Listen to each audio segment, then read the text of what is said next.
There we go. It's live. It's the thing. It turned colors. Yeah. Yeah. So we're ready. Yeah. All right. Whenever you're ready. Live from Studio 511 in beautiful, wintry Houston, Texas. Yeah, see, it's because it's cold outside. Last week was summer. Yes, it was. And apparently tomorrow is going to be summer again. But today and yesterday, it's winter. No?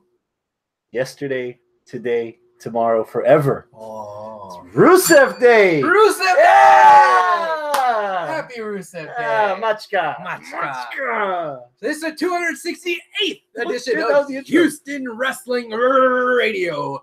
This is Abel. This is Arnold. Yeah, let's get this party started. You're Chris. Where's the beer? Arnold. Oh. We don't have Arnold because traveling down 59 was going to be too crazy. If anybody lives in Houston, you saw the news today. It was bananas. So, yeah, people down here, we're delicate when it comes to the cold. So, if you're from up north, please don't make fun of us. Yes. What? Y'all are. Y'all. Yeah, all y'all. I am. I don't know. The first time I ever made it to New York City was the week after New Year. The wind chill was -2. Ooh.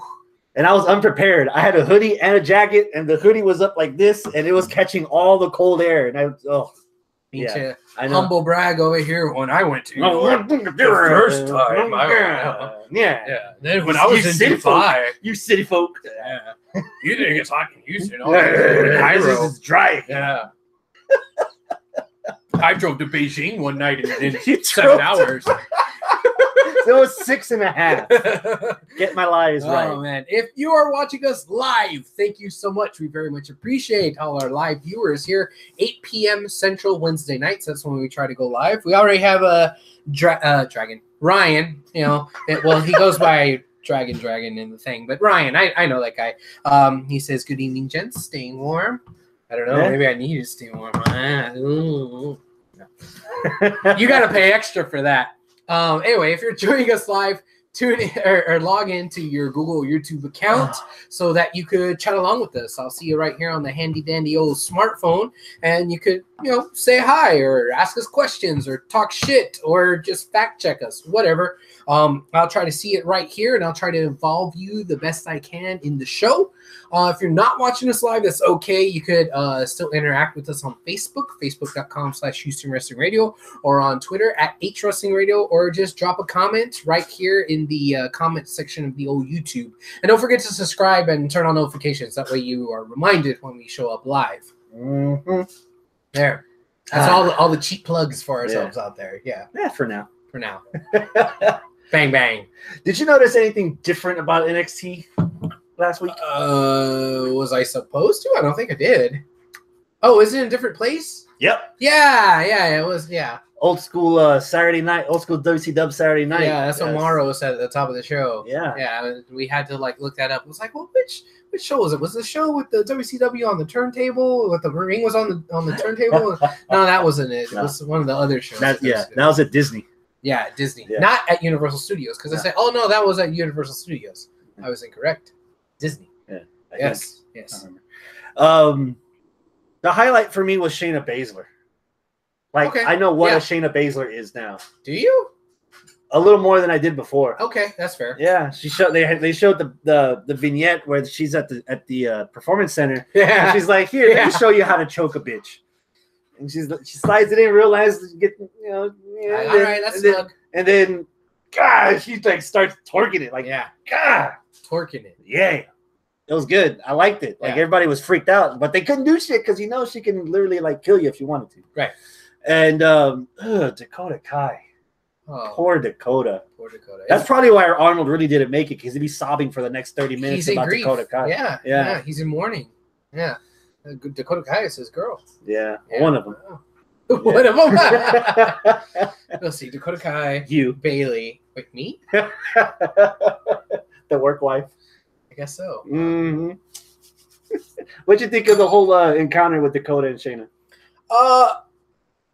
I hate the fact that we had Dakota just kind of scrubbed out, but I'm happy with the fact that we're getting a little bit extra shine on Baszler. I kind of have high hopes for her. Also for all the rumors about Ronda Rousey actually getting fucking signed. And I want to see a storyline come out about somebody saying you have no right to use that music.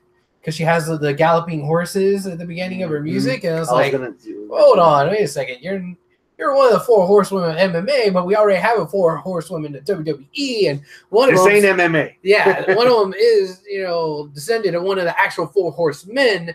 But then we also have Tessa lurking around somewhere in the performance center, who's also a daughter of a horseman. So I was like, wait, you're gonna give that horseman music to Baszler? I hope that they don't just leave it as that and that's it. I want a storyline to come out of it. The winner takes the music or some shit like that, Like I want it to be a point of contention. So there's a little bit of optimism there from me because maybe that'll happen. What'd you think of the rest of the episode? You said you watched this twice, half-assly. Yes. So you add that up, that's a whole ass. That's a whole ass. And you still don't remember much. I don't remember much. You remember? Yeah. Oh no.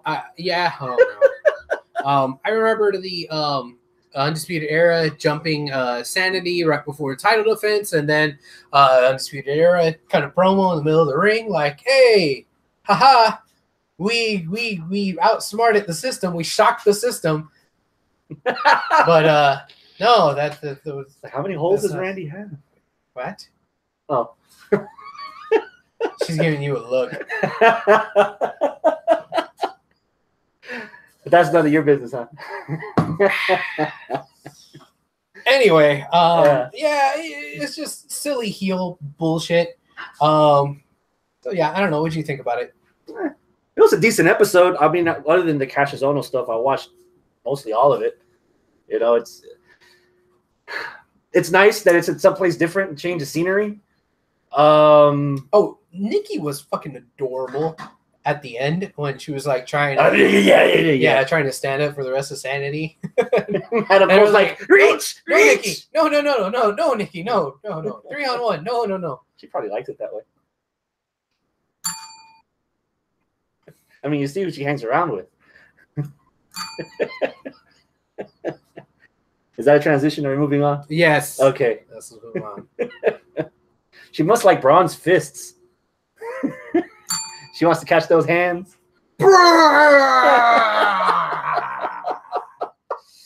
Oh my God. I had so many serious things to say about that segment up until this morning when I saw some wrestling memes posted a clip of Braun with Toto's Africa playing in the background. Oh, God, yeah. It's over with. Yeah. The Bran Show. Anthony Andrews showing up as security trying to escort Braun out. That was cool.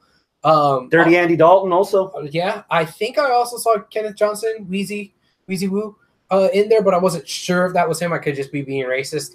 But current on Martin Luther King Day, current DCW Lightning Division champion was one of the security guards, Eddie El Güero Scott. So yeah, which one was that? He was in the second set of security, the security that was coming out at the end of the night after behind Kurt. He was the one walking first. Okay. Yeah. But yeah, after Braun took care of the first set of security, second set of security, the head one was our DCW Lightning Division champion. Put that on a tombstone. Yes. Well, you think that whole thing was necessary? Braun getting fired and then unfired and then teasing, calling the cops? Necessary?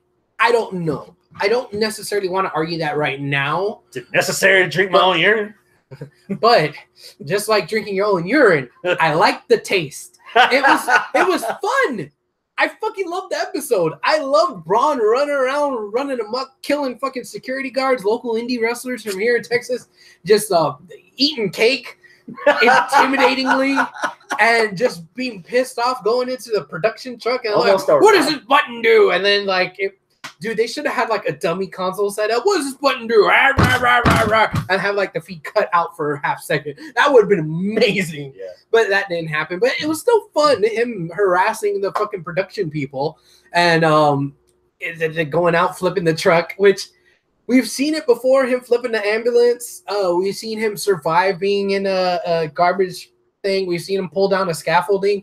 At this point, I'm totally suspending 100% of my disbelief when it comes to Braun and the crazy shit he does. I just want to see him do crazy shit. Him bowling over a fucking semi, a tractor trailer. Yes, please. Why not? Why not at this point? I'm happy with it. I had so much fun. So if we want to argue back and forth with this, wasn't too much firing, not firing. At this point, I don't care. Well, when I was watching it, I don't care. At this point, maybe we could argue it in retrospect, but in the 3 hours from commercial to commercial, I fucking loved it. I had fun. Yeah. So you're even more anticipated now of the match? Or is it for all that excitement you just had over Braun, did that up the level of your anticipation, or is it already where it is regardless? Braun can tip over an arena, and still your anticipation doesn't move the needle. Not necessarily of the match, and here's why. Braun doing all this shit had absolutely nothing to do really with the match and booking and building of the match. Kane and Brock were nowhere to be found. He could have been wrestling fucking, I don't know, Roman or fucking Cena or anybody at the pay-per-view. And the storyline could have still been the same because it was just Braun getting pissed off and running amok. It was more of a character development than it was a storyline development. And, sometimes you got to make that distinction. I thoroughly enjoyed his character development. Like 10, 15 years down the line, 20 years down the line on the network when we have a Braun special, this episode of Raw is going to be one of his Braun. This might be his beer truck moment. That's what this might be for him. It might be. That's a hot take right there, man. Yeah, that's a piping hot take. Yeah. We need some heat right about now. Braun tried to kill Kevin Dunn, ! Thank you, Robert Medlin. Welcome, by the way. Yeah, he said that in the live chat. My match of the week pick. Whoa. Pick. Asuka versus Naya. That was easily the best match out of the two I've seen. Naya would not look completely weak. And the fact that she didn't even get beat. They actually did a decent job for once of protecting Naya. Her having the step spot, and then her not being able to stand up, and the referee making the decision, say, you know what, we're not going to risk you getting hurt.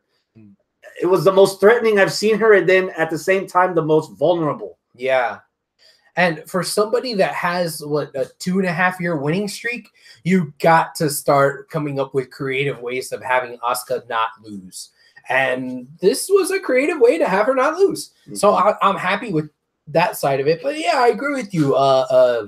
Naya was vulnerable yet still looked tough. Yeah, I get it. And I don't know if this is a face turn for Naya, because she's going to the back.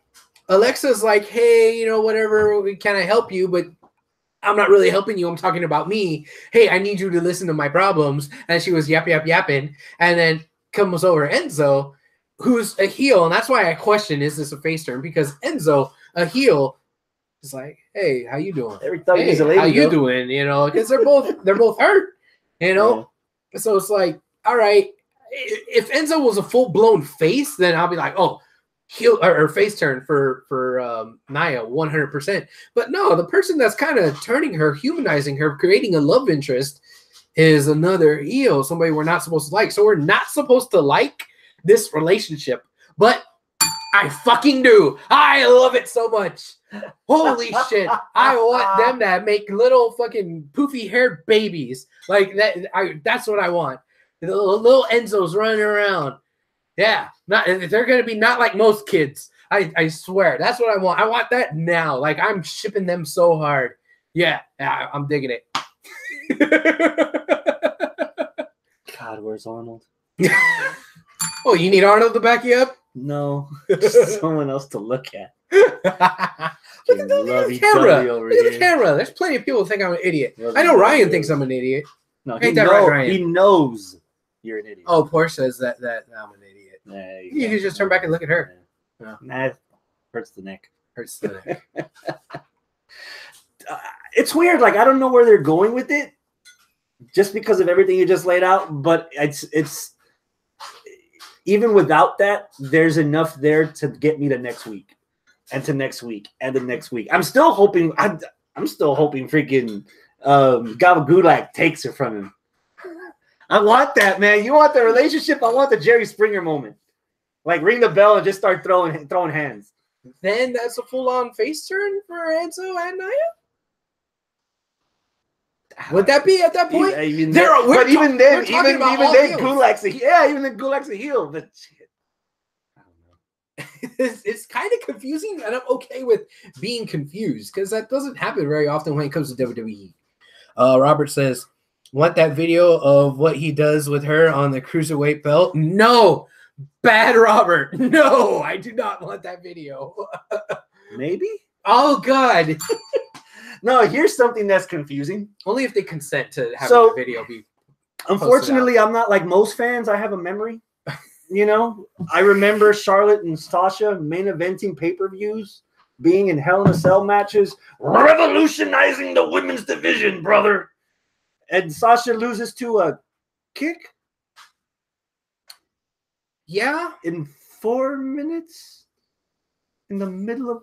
Well, do you think that might be a receipt? I don't know. That could be a receipt.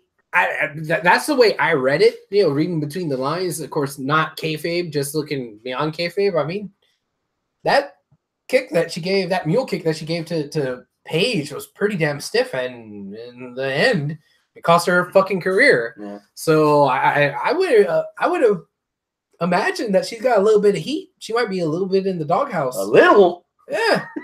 Lost to a kick. She can't ever wrestle again. No, I meant yeah. Sasha's in the doghouse. So yeah. Oh, she should be 6 feet under at this point. Okay. You end somebody's career? Yeah, I don't know if there's women that are lining up to suddenly want to be a part of a revolution with a woman that's known to be a career ender. Yeah. Well, I mean, yeah, I don't know. The people still wrestle Joe. Joe ended Tyson's career. Do you really call Tyson a career, though?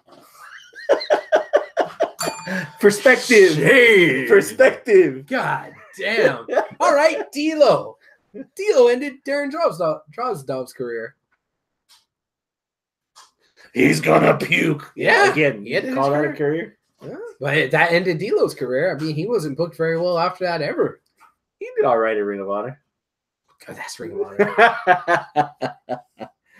Honor. Dude, The Miz again on the promo with Roman.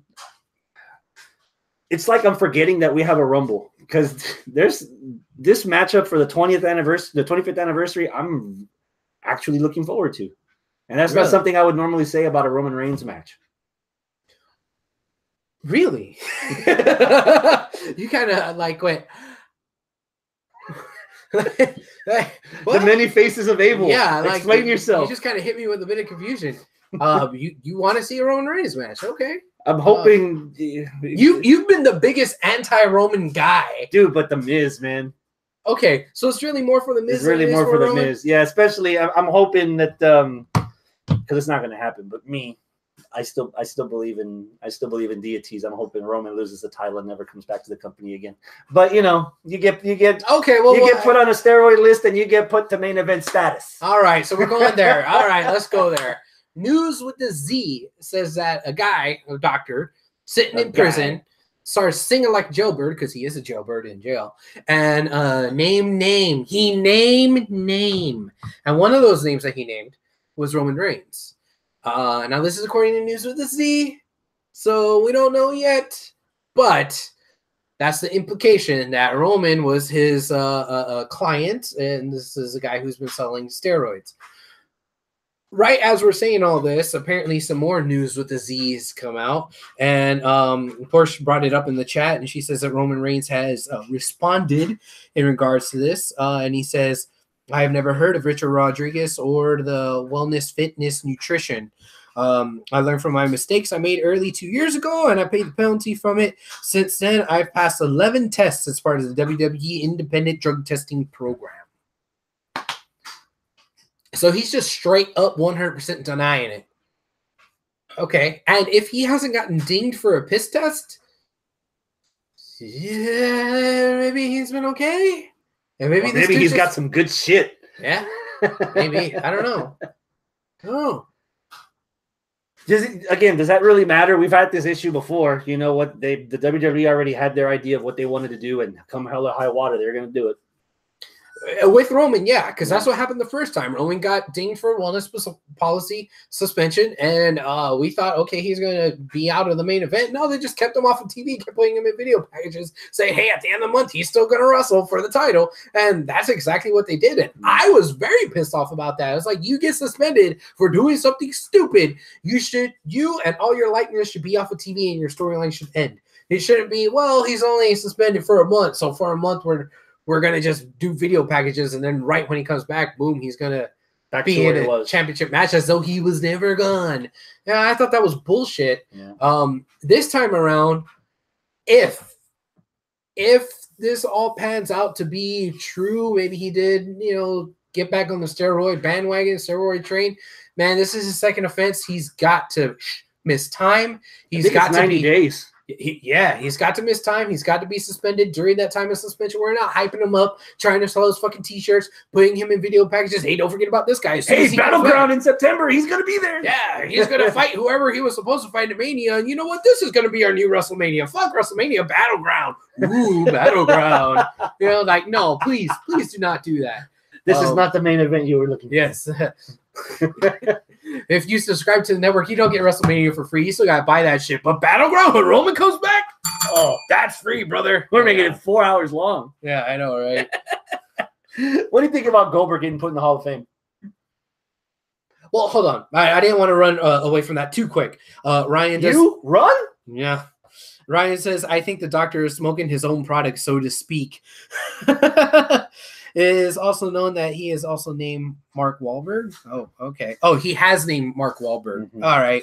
So it has to be true. Yeah. The denial came from Roman himself or whatever. So he's straight up saying that he has nothing to do with it. But all right. Now, Goldberg. Okay. Yeah, he's eventually going to be a Hall of Famer. I personally, this is what I would have done. I would have booked a WrestleMania in the brand spanking ass new stadium that Atlanta has, and the Megatron butthole that doesn't open. Yeah, but it's fucking a brand new fucking stadium. When has WWE not gone to brand new fucking stadiums? They always do. So I'd imagine. I know this year's New Orleans. I'm not sure if they already booked next year, but maybe the year after that. I mean, that's not that far away. But the year after that, hey, let's go to Atlanta. Hey, you know what?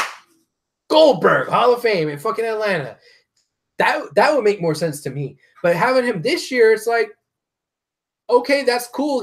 He's definitely deserving. Please don't anybody misunderstand me. Goldberg is definitely deserving of being in the Hall of Fame. It's just, damn, I think he kind of missed a bit of an opportunity there for the location. I mean, it doesn't always have to be, whatever town we're in, that's who we're going to induct, because then it'll get a little bit too predictable.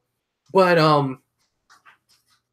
I mean, dude, Atlanta and Goldberg are so fucking interwoven that's really hard to separate, So I think heavyweight title there. His first heavyweight title there. That badass episode of Nitro was in their fucking football stadium, not in a basketball arena. Was it called the Georgia Dome? Mm-hmm. Yeah, in the Georgia Dome, man. It was like a big deal. Yeah, it was a big fucking deal, and it was because of Goldberg. Yeah. I mean, I don't know. Maybe I'm wrong. What'd you think of the main event? Finn Balor against Seth Rollins. Actually, what'd you think of Kurt Angle's son making the match? Jason Jordan. He's your dude. You love him. I do. Him just up and making the match further illustrates to me that, this storyline that they're going with him where he's just kind of being annoying and just, doing his own thing because he thinks he's untouchable because of his daddy, but yet trying to be humble and not be like, they're playing it very well. So this is just another one of those things that just serves to piss people off, serves to think that Jason Jordan is annoying and obnoxious because he was being annoying and obnoxious. So I think it worked, man. I think it worked. Did you like the match?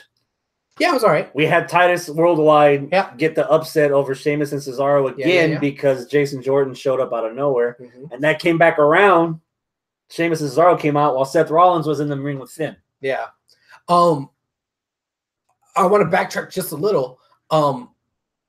I really, really, really liked Seth confronting Jason Jordan after the fact about, hey man, it's not that I don't want to wrestle the guy. I'll wrestle him. But dude, we're a team. What the hell are you doing going rogue? You know, you're just making matches for me. I loved that interaction because this is the first time that we have this interaction from Seth where, okay, he's the veteran guy now. Mm-hmm. Oh shit, you know, he's a veteran guy, man. Like I still and he's been there for how long? Yeah, like well, that's the thing. I was thinking, oh man, he just got here last year, but no, the show debuted in the end of 2012. So 12, 13, 14, 15, 16, 17, 18, 7 years? The fuck? Like I'm thinking he's just been there for like 2-3 years.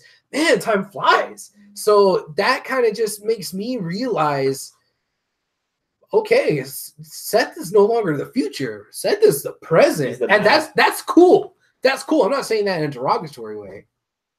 Okay. I like the match too. It was actually a run. It could have been my pick, except I like the payoff more with Asuka and Naya. Okay. But this was a fun match too. Hyping up the fact that the only other time they wrestled was when they first had the title match at SummerSlam for the first Universal belt. Finn in the club, Finn in the Balor Club's finally starting to look like it belongs. I think with the Balor Club out there with him, and then Seth coming out there with Jordan, and all the shenanigans that went into the match, rarely is a match enhanced by all the shenanigans. And I think that's what happened in this match. It's fucking Seth versus Finn. So it should be amazingly badass. Mm-hmm. So outside shenanigans should detract. But here, I think it enhanced it because there was just so many other storylines and so many other dynamics that were going on. And it didn't feel like it was just too jumbled up. It felt like things are organically kind of spreading around a little bit and you know, things are growing off of their own branches of their own tree, but everything met right here in the middle. So it had like this feeling of almost grandeur, I'd say, where there was just so much shit going on that it didn't feel jumbled. It just felt like everything made sense. It made sense, yeah. And it kind of organically too. Yeah. So I'm really smelling a four-way at the Rumble. Oh yeah, Worldwide, Club, Sheamus and Cesaro, and then Seth and Jordan. Super Dean. Yeah, Jordan. Super Dean? Yeah. Is that what you call him? All right. Yeah. That was it for Raw in a nutshell. Okay. SmackDown, I don't know. SmackDown felt a little underwhelming. There wasn't a lot, but I think that there was a lot more quality over quantity. Mm-hmm. I was surprised that Woods and Mahal had as good a match as they did.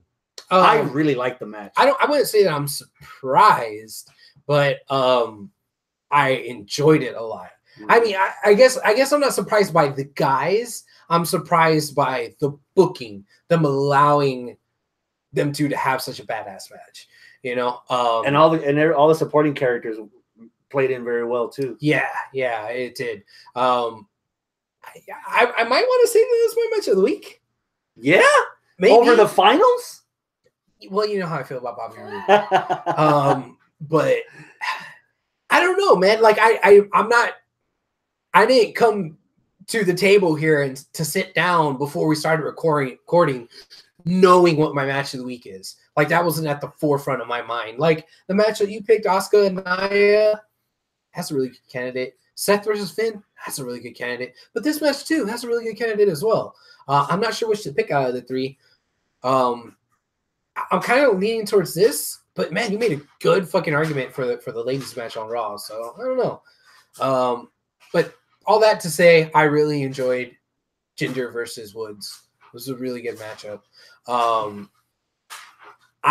It makes me wonder how long it's going to take for Woods not necessarily have just like a singles push, not necessarily break away from the New Day, but have a more prominent role. Because while they dominate the fucking tag team division like gangbusters, none of the three have a position where they're main event or flirting with main event singly.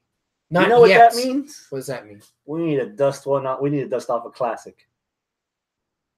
Push, keep, fire. We haven't done this in a long time. But while you were talking, I was thinking, man, Kofi's been there a long time. Yeah. Big E has been supporting role for a long time. Yeah. And Xavier Woods has been doing quite well on his own, especially him getting picked for this U.S. title run. Who would you push? Save it for next week. Save it for next week. Guys, make a Facebook post about it later. Tell them how this works. Okay, it's been a while. It has been a while. I think back when we were consistently doing them, I think we did do a New Day version. But that was in the very beginning. Yeah, that was fucking at least 2 years ago. Yeah. All right, so push, keep, fire. This is what we do. He's gonna make a Facebook post, and it's gonna say you're gonna push one of these guys. One of these guys you want to push to the main event. To the main event. One you just want to keep around. Keep them in the same position, but keep them there. The other, fire. Get rid of them. Send them off. Send them to New Japan. Bye-bye. Adios. Origato. All that good stuff. So basically, we'll name off these three.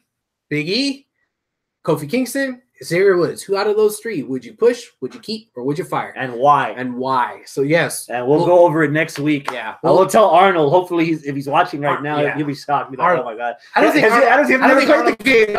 Never played the game. No. Oh, yeah. This is going to be good. Yeah. Hell yeah. Dusting off the classics. Yeah. Dig it. Oh, man. So for Arnold, I'm going to mention this because last night was the first time I got to hear Mojo Rawley's theme music. I thought I hated Cesaro's theme music. Bam, bam, bam, bam. Kurt Angle's like, we're calling the cops, and then the next segment starts with the siren of Cesaro. But dude, I don't know what the hell that is. I don't even know if I would call that music. And I've heard Saint Anger from Metallica. I wouldn't call it this music. Okay. I don't know what it is. All right. You know what it kind of reminds me of? It reminds me of the Sweet Boys. Diarrhea? Well, okay, yeah. But the Sweet Boys from NXT. Alexa Bliss,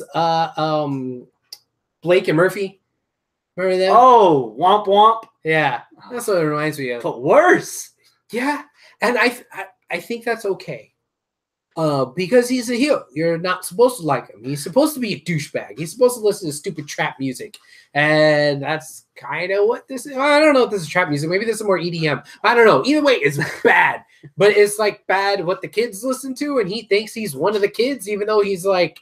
And we're old. We're like, you stupid kids. Yeah, I mean, he's not even a kid. I mean, he's probably late 20s or something, but like he's gone to college, out of college, played football, not playing football anymore. He's best friends with Gronk. He likes the Patriots. Of course you have to hate him. Yeah, so it's like, all right, yeah. Play up that douchey factor. But he does it well. Oh, that intensity when he threw Bobby Roode into the rail the first time, into the guardrail, I was like, ooh. Oh, where he did the pounce. And Bobby Roode bounced off of him into the wall.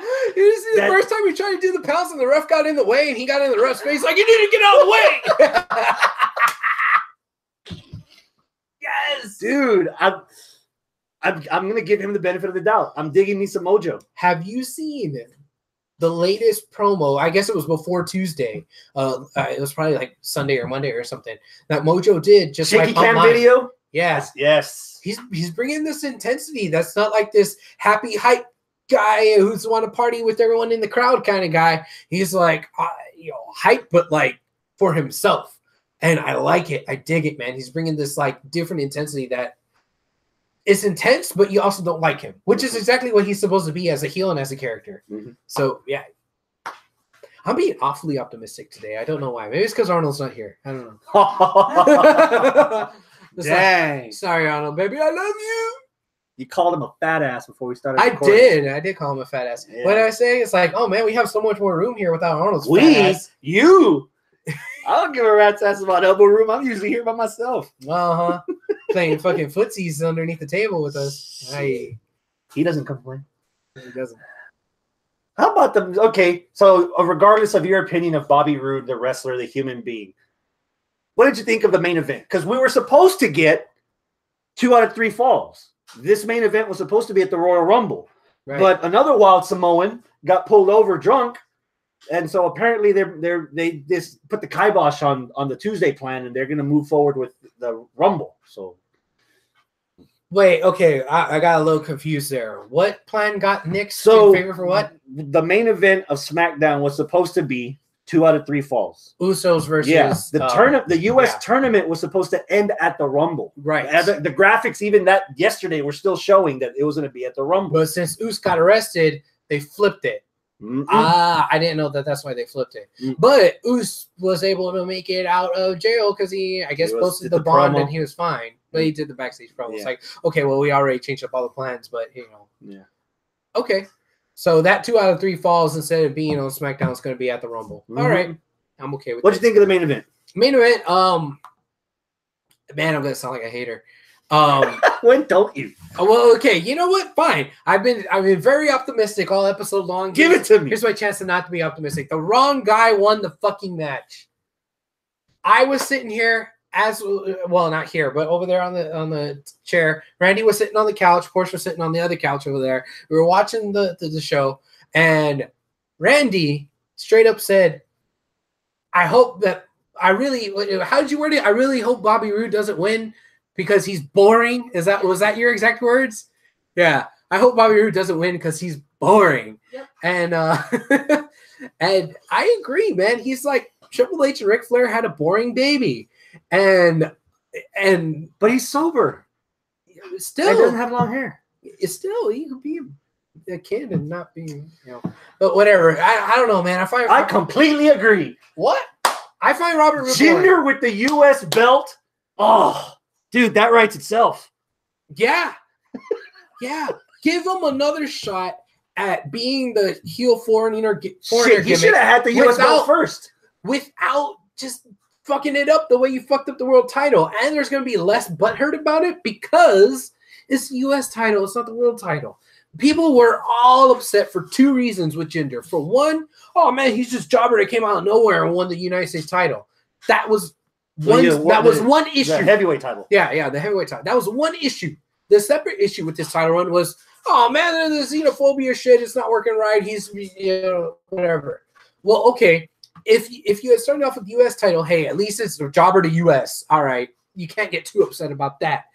Now, whether or not they fuck up his gimmick and do it overly xenophobic, and then like the shit he did with Shinsuke was terrible. But if you give it to where I'm the champion of the United States, I'm going to take it back to my home country, and don't be as, I don't know, as bashing over the head as he was with. Oh, he needs to be more bashing the head over. You think so? He needs to come out every week with a big bottle of Purell and put it all over the belt and clean it.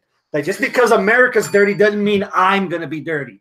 And just like clean that bitch. Like, but the approach needs to be a little bit different because it didn't reach that sweet spot. You're saying that they should have gone further. I'm saying they should with the U.S. belt, not the heavyweight title. Like I think he would have been more accepted if he would have already established this dominant heel role, 100% xenophobia with the U.S. belt. It's like, oh, he had the U.S. belt, now he has the world title. Oh shit! Now he's going to be offending the entire globe. Yeah, that would have really been a better progression. Yeah. But hindsight's 2020. Now, right now, if Jinder had won, would you have been willing to go on that roller coaster ride again with the U.S. title after the failed quote unquote world title run? I would have, but it wasn't going to happen. Okay, because the plan. I'm again the news with the Z. Apparently, the whole plan is to have this huge WrestleMania 10 redo where we have the battle for the undisputed United States champion. Like Ziggler's going to come back and be like, "You're not the U.S. champion. I never said I relinquished it. I just left it there in the ring." Mm-hmm. And they're going to have this match because apparently Roode and Ziggler set the world on fire on SmackDown or on whatever pay-per-view because I don't remember it being good. Yeah. So I would have loved to have seen Jinder at least have it. Let Roode pick it up at Fastlane or whatever the February pay-per-view is, or an episode of SmackDown that's in New York and LA because they get all the fancy shit.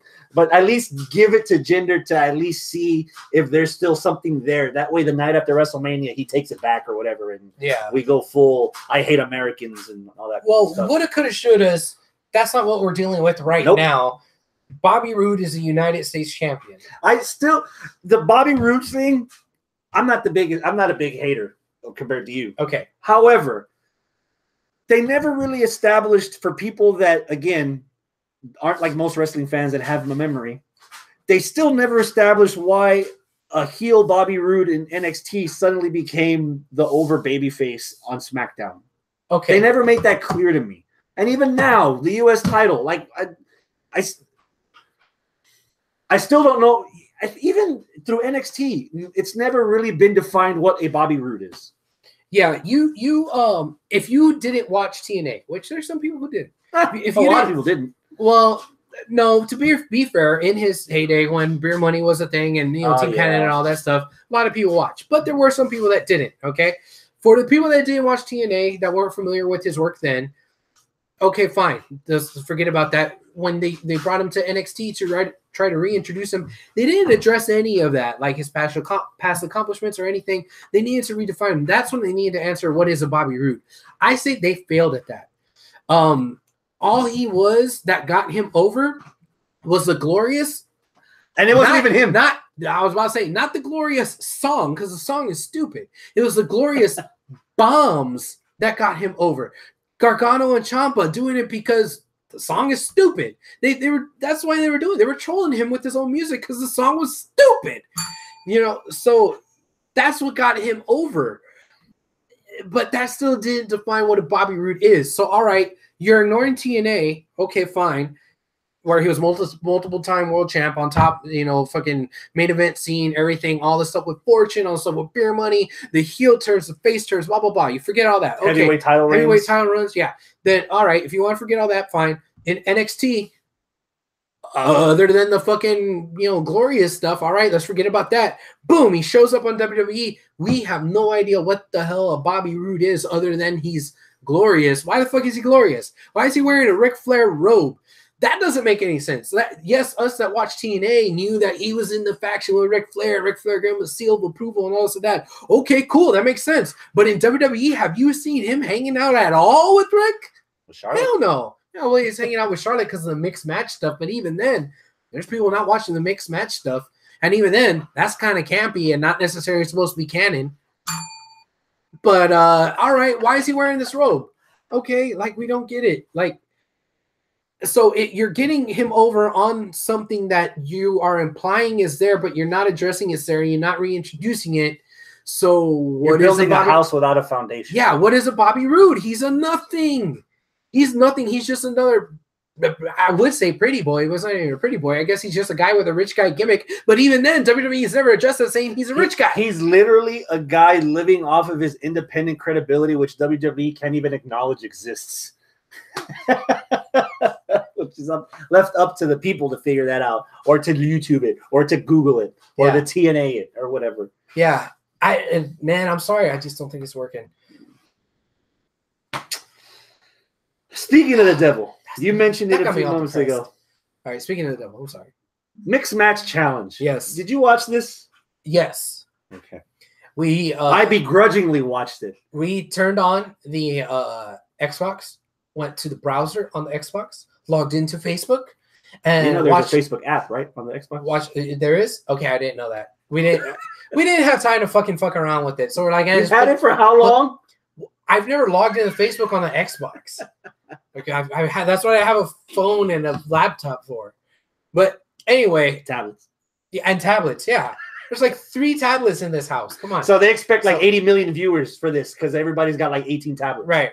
So, but all 3 of us wanted to sit and watch it on the telly. So that was the quickest way that we, putting our knuckleheads together, figured it out how to watch it on the telly. Dude, the feed was terrible, and I guess maybe that's just our technology. The way the feed was so slow and it grainy, and it looked like it was worse than Coliseum Home Video. Wow! But maybe that's just because we were watching it off of the browser on the Xbox connected to the TV.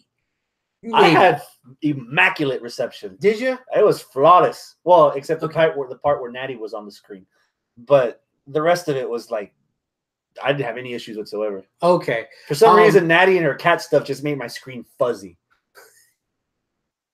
Oh, my God. I just technically licked my World Series hat by proxy. Thank God I wasn't looking. I had my eyes closed. Anyway, Damn. aside from that, because remember I sat here last week saying I'm going to give it a shot because we're trying something new. You gave it a shot. I gave it a shot. What'd you think? Since I had the problems with the feed, I'm like, maybe this isn't the best avenue to distribute content.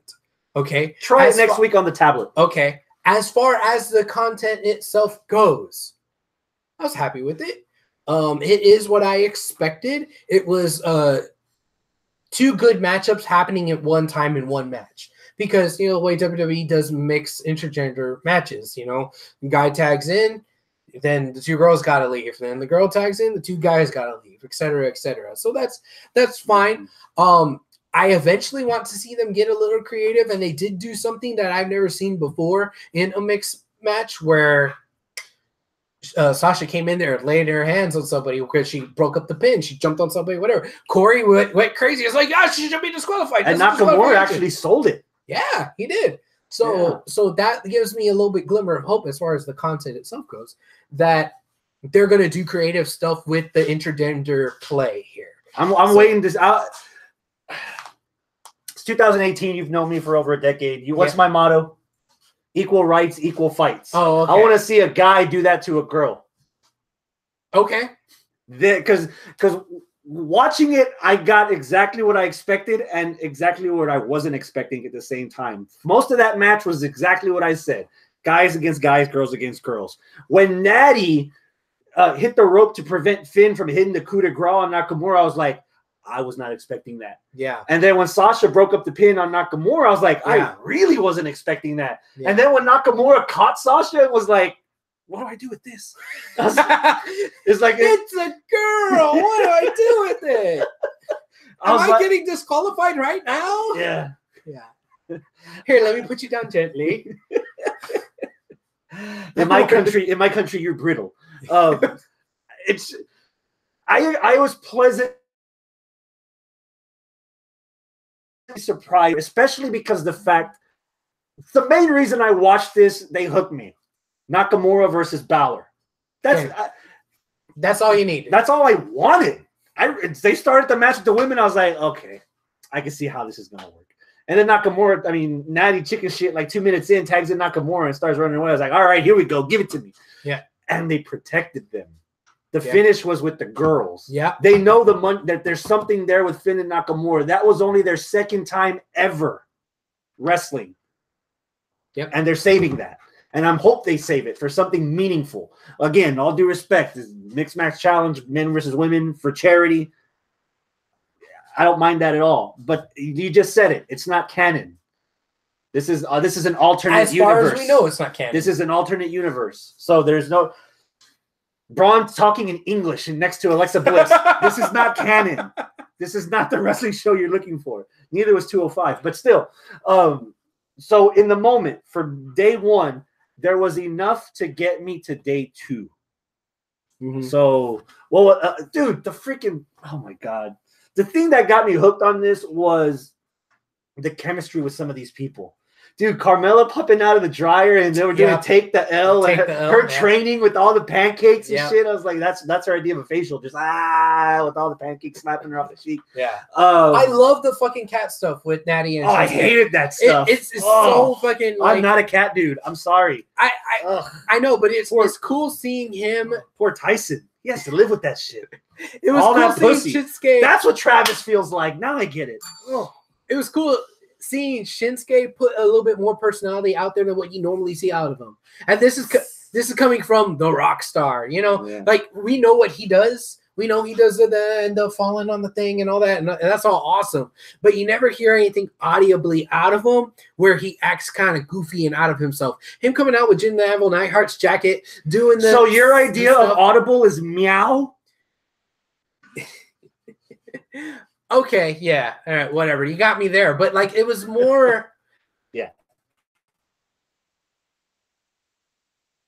It was more along with it. It was kind of adorable, I guess. Maybe is that the right word? I don't know. Endearing. There.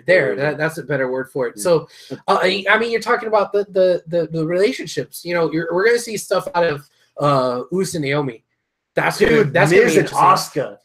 was surprising. Team Oscom. Oh, fuck. I lost my shit when they said that.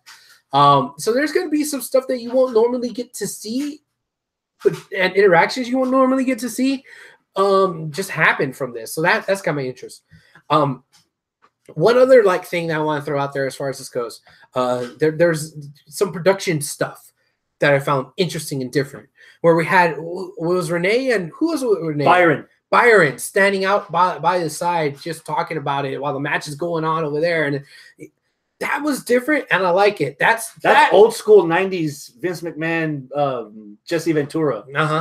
Sidelines, and that's not the commentators. That's the and I was wondering, okay, I thought we were getting what's your face, Beth Phoenix, and then they transitioned. Well, see, I like that we had commentators, but then you also had the sideline reporters, I guess you could call them, doing that. So it was interesting. Again, this is one of those things where I was saying that maybe they're going to experiment with some things, and that could have been like a little, hey, for this little non-canon show, let's experiment with some stuff for production. Yeah. The other thing too, Beth Phoenix, I think she did a marvelous job. I've never heard her do commentary before. She did way better than Lita did at the Mae Young Classic. There were many moments between the three of them where it sounded like they were being fed lines. Okay, and you can expect that because it's the first one. It's the first one. It's the first one she's done, and that's how Vince do. Vince feeds lines. But even on a fucking Tuesday. But dude, I think Beth sounded light years ahead of what Lita sounded like. It's odd. Beth and Lita are not my biggest complaint. Lita I'm talking specifically about Beth. Lita set the bar very low. So she fucking buried it. Dude, my biggest complaint now, answer this for me. Are we getting too much Corey Graves? I mean, I understand that he was badass in NXT. He worked with Rich Brennan. He worked with so many people in NXT, and he obviously was a great color commentator. But dude, Raw SmackDown 205, this mixed match challenge, and I saw the 25 Raw moments on the network. And Corey, I didn't watch that. And I was, oh my god, I think I'm already starting to get burnt out on Corey, which sucks because I really like his commentary. He's probably. I don't want to say he's this generation's Bobby Heenan, but he's getting there. He needs more time. But, dude, I know he's good, but you don't have to fucking have him everywhere. Part of the reason why he's good is because he's surrounded, because the options to compare him to were very bad. But if you're going to have him everywhere, if you're going to oversaturate it, at some point he's going to get Michael Cole-like annoying. I have to respectfully disagree. I absolutely love Corey's commentary, and if I could have him walking around behind me commentating my life, I'd have him do that. I don't mind him on anything because I just love him that much. I don't know if we want to compare him to others from the past, but like he's getting to that point where I'm like, this might be my favorite commentator, period. You know? So I don't have that same gripe. He's probably the best commentator right now, but I don't want to. He's definitely the best right now. But I don't want to see him in everything. I didn't want to see JR on everything. I don't want to see Nigel McGuinness on everything. And he's right now the close second because he's growing into his own as a heel commentator. Okay. But the point is, you're getting too much of him for you. Yeah. Okay. You could be wrong. All right. In the chat, we're lighting shit up over here. All right. Ryan says, oh, Shinsuke wouldn't know what to do with the girl. I thought he was going to say, oh, I know what Shinsuke would do with pussy. Hi. Porsche sitting on the couch says that they mentioned it during SmackDown, so it's totes canon. Is it? Is mixed match canon? They were advertising it on Raw and SmackDown. Like they're finally showing like backstage videos. Advertising is different than being part of the continuum. If we start, say like on Raw, if Miz and Asuka walk out to the ring together, then it's canon. If they're keeping it backstage and only in the microcosm of the mixed match challenge as far as in-ring activity, then it's not real. Okay, I'm going to get the Q-tips and clean out the earwax next week for Raw and SmackDown. I'm going to pay extra attention to see whether or not there's any indicator one way or the other whether mixed match is canon. All right. Robert Medley says they missed a golden opportunity to pair Bayley and Braun together with her giving him a headband. That'd be interesting, but I don't know. I would see Braun's hugs like completely devour Bayley. Oh God. Seth, he says sorry for being late. Seth, welcome. Thank you for joining us. You're really late. We're done. Yeah. They need a new heel. Robert Medley says they need a new heel commentator for SmackDown. Yep. Maybe Paige. Paige is a commentator. That could be interesting. That accent though. I don't know. You got a thing against accents, though. I just said I like Nigel. Oh, that's true. You say the same thing about Becky, or is that Arnold? I think Arnold said that, where it's like, oh, she's like a 9 until she starts talking, and then she goes down to a 4. I'm like, fuck. Straight for you. Oh, Hey, let's end the show on a high note. We had confirmation right out of the horse's ass. I mean, the horse's mouth. War Machine, Ricochet, and Candice LeRae, Mrs. Gargano, are all at the Performance Center. Okay. What do you think? I like all 4 of those signings.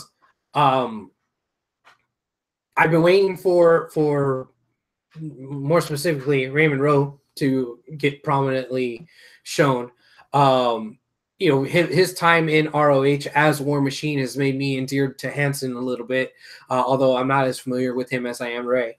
Them being, you know, out there getting the shot, you know, wearing the fucking T-shirts, taking pictures of the Performance Center, it's amazing. I'm so happy for him, especially with Ray, knowing what he went through, that he was here in Texas, working our indies, a staple of our indie scene, and then boom, taken away because of the motorcycle accident. And us thinking, oh shit, this is the end of his fucking career. And then it wasn't. He got better. He got back in the ring. He showed grit and determination. And not only did he return back to the indie scene in Houston, he got signed to ROH, and now he's getting signed to WWE. Fuck, I wrestled in Japan. Yeah, that's fucking badass. Way to go, Ray. So I'm gonna say, I don't care if he's heel, babyface, what, I'm always gonna be a fan of Raymond Rowe.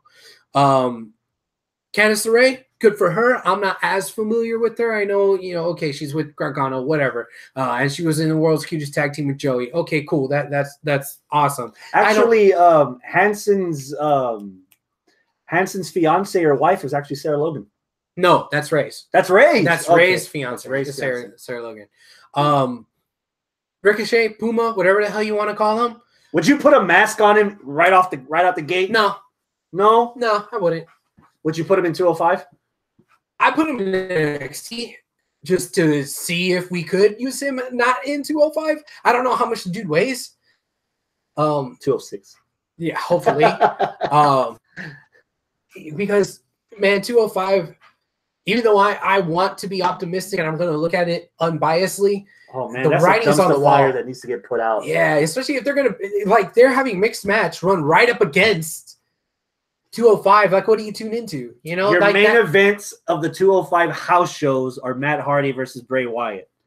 You're adding Goldust into the mix of all these people right now. And that was just weird. That's just weird. No, Super Shredder Goldust was weird. No, I appreciate the concept. There's guys there that it's hard to define context when you had Rey Mysterio as a heavyweight champion there. Yeah. And Finn fucking Balor, who's labeled as a cruiserweight in 2K18. Yeah. Yeah, it is. No. They just needed to. I don't want to say get rid of the cruiserweight title because it gives them something to fight for. Otherwise, they're going to be oversaturating the mid-card division on both the brands. Or if you throw them back in NXT, some people might think of that as a demotion. But then again, man, I don't know, man. I don't know what you do with the show 205 right now. It's a pickle right now. Yeah, I mean, it's a problem that, like, if you keep it, then, yeah, all these extra wrestlers that you hired and you have on the roster have something to do. And then you'll have guys like me that'll watch everything just to, watch everything, enjoy things that they do. Because it's not bad wrestling on 205 Live. It's just the way that the booking goes. They feel kind of like half the audience leaves. Yeah, the way it's booked and the way it's shot too, it feels like WWE themselves gave it as an afterthought. It does not feel like UFC, where it doesn't really matter what weight class you are. If you're fighting for the championship in your weight class, it's a big fucking deal. If you're a heavyweight, bantamweight, flyweight, whatever, it's a big fucking deal if you're fighting for the championship. The division, I've said this once or twice, NXT could be a great 2-hour show if you throw the UK and the 205 division on there. Okay. You already have 3 belts. A women's belt and a tag belt on NXT, you know, because right now 205, it just looks severely out of place in front of that audience when the arena's half empty. You put them in front of Full Sail or in front of the center stage in Atlanta, or you put them in California in a small 2,000 place. You put them in London where they had the first takeover in London. Yeah. Oh, dude, fans will eat that shit up like a buffet. But them on the main brand, on the big stage, when like the attention's not there, the appeal's not there, and a quarter of the audience suddenly leaves SmackDown's off the air, it's just, I don't know, man. It's weird because I would hate to sound, again, my name's Chris, I'm a hypocrite. I would hate to say this. I would rather see 205 taped in front of an NXT audience than have it live right now as is. Okay. And I don't know if there's anything that we could actually do sitting here to change it other than support. Watching. Well, I was going to say support the guys that are doing it because I like Gulak. Gulak. The fucking character that he's doing is comic gold, man.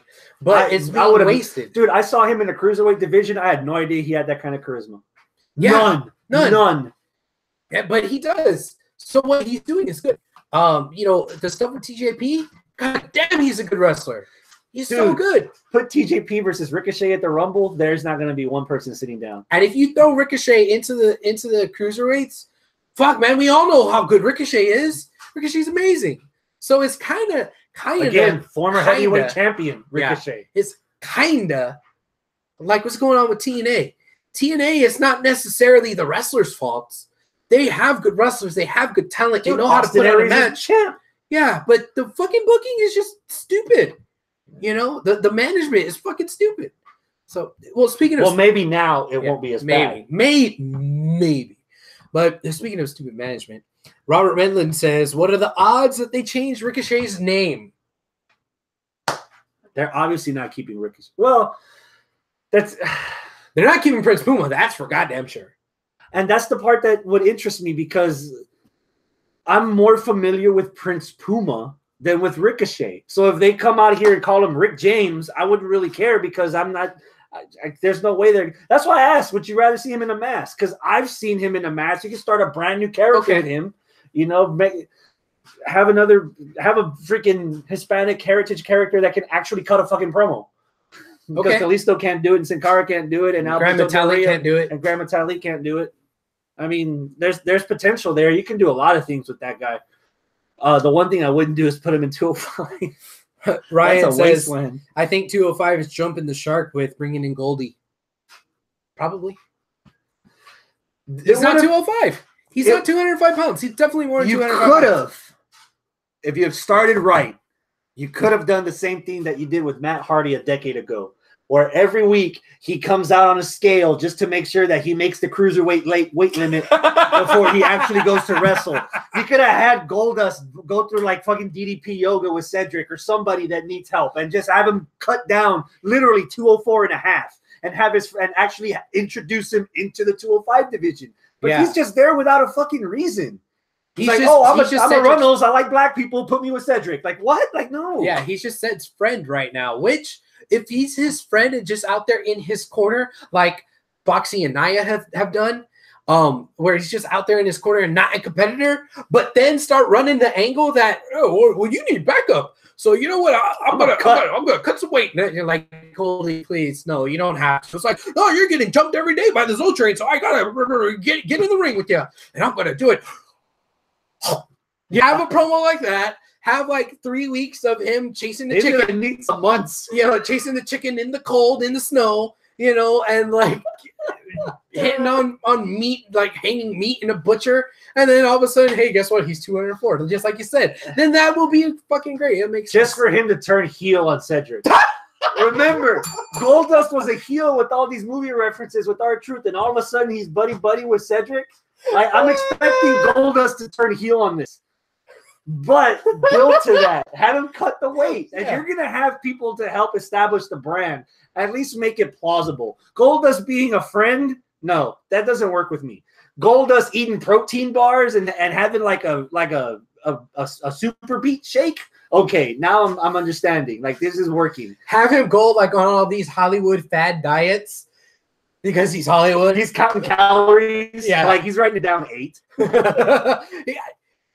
His comedic timing could make that work. Yeah.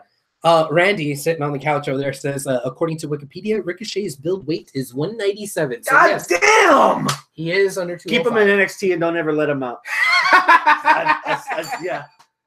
I mentioned this a few weeks ago. I like the fact that we're returning to an NXT developmental main event with Almas versus Gargano. Dude, Gargano against Ricochet. Ooh. Ciampa versus Ricochet. Aleister Black against Ricochet.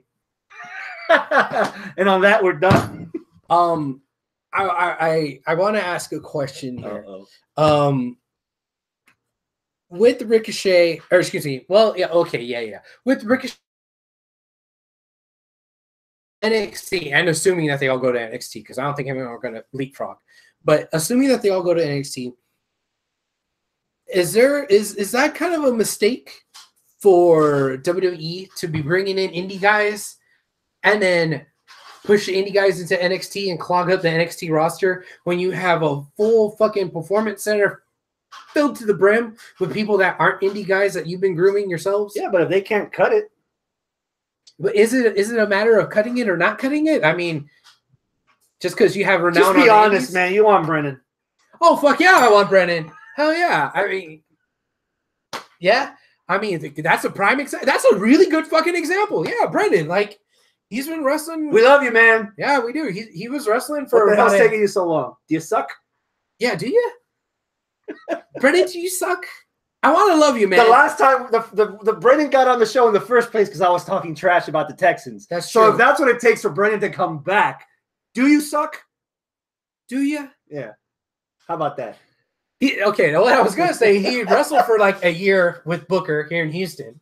Yeah. And then he wrestled. He's been gone for a year and a half, 2 years? Almost 2 years. Yeah. So it's 3 years. Okay, yeah, sure. Prince Puma, 10-year veteran on the Indies.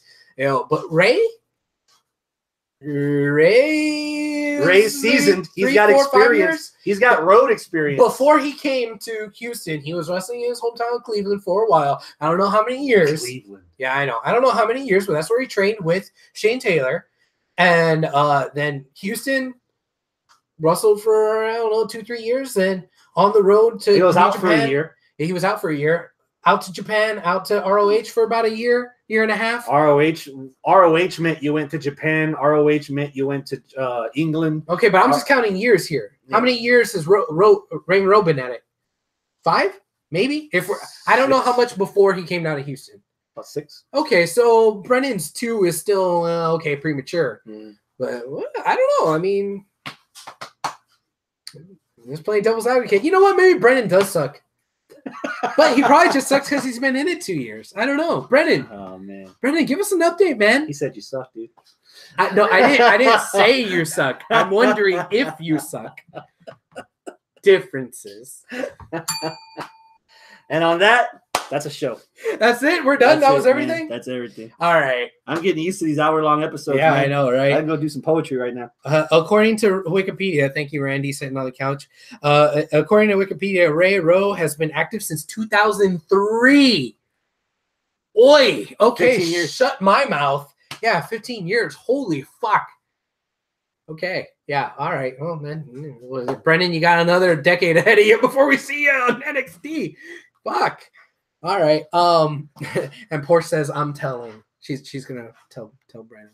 Yeah, I'll tell him my damn self. I'll call him right now. Do it. God damn it, Brandon. Do it. I don't think he'll answer. Nah, but I could. You want me to do it? Nah. I'll call him. No. Okay, he's probably asleep. It's He past his probably- bedtime over there. He Yeah, probably it's doesn't it's even 10:12 at night over there. Yeah. It's 9:12 over here. All right, DC Dub. Oh yeah, that's still a thing. DCW. Yeah, this past week, David Dupron pretty much tried to kill Romeo Falcon. I heard about this. Yeah, he stuck his head. Dave stuck Romeo's head in a chair. Got a 25-pound weight, like the weights that you put on a bench press. So those circular plates, and then wham, whacked the fuck out of that chair. Oh, with he his must have neck saw in the it. Impact tapings. Oh, that happened on Impact? Some Sammy Callahan had Eddie Edwards' head stuck in a chair, and he was going to hit it with a bat. A But bat. apparently, he didn't know when to stop, or he let go of the bat, and it legit hurt Eddie. Like there was a lot of blood in the ring, Ooh, wow. and it so Well, so he watches it. Romeo is I wouldn't say okay, but he went to the doctor, got it looked at, whatever. He threw out a bunch of medical terms that I don't know. Like head. Yes. Basically said he's not going to require surgery, but he's going to require a rehab. So It must not have been that serious if he was willing to sit at the apartment because it was too cold. I think the doctor's office wasn't open, but whatever.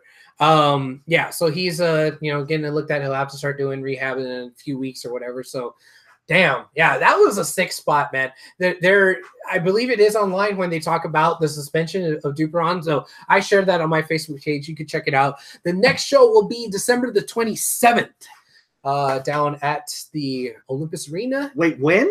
December. Fucking hell. Wow. January 27th, this month. It feels like it should be December with the fucking weather. This month.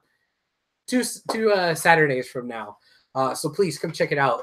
Apparently, we're going to start doing live commentary recording instead of it being taped after the fact like we had been doing, and then it's Like kind of post-production? Yeah, post-production. Good fucking luck. You're not good life. Yeah, because It's December, ladies and gentlemen. It hampered episodes getting out fast enough because everybody couldn't get together at the same time. Like, this week, that week, whatever. There's something about spontaneity. Yeah, and being there at the show when we do it. So you're gonna have a ringside desk? Yes, apparently. So I'm gonna be there calling commentary with the bring your own tomatoes. Yeah, so it's gonna be like full blown. So it's gonna be interesting. Full blown. Yeah, I know. Full blown. So yeah, not this Sunday or Saturday, but the following Saturday. So please come out. Olympus Arena, Katy, Texas, 1812 Avenue D. That's it, man. There you go. All right. Adios, my friends. Keep it classy. Oh, Ryan goes, wow, it's a year away. No, I just say the wrong things. And he's going live. I'm going live. Oh, Yeah. That's going to be a train wreck.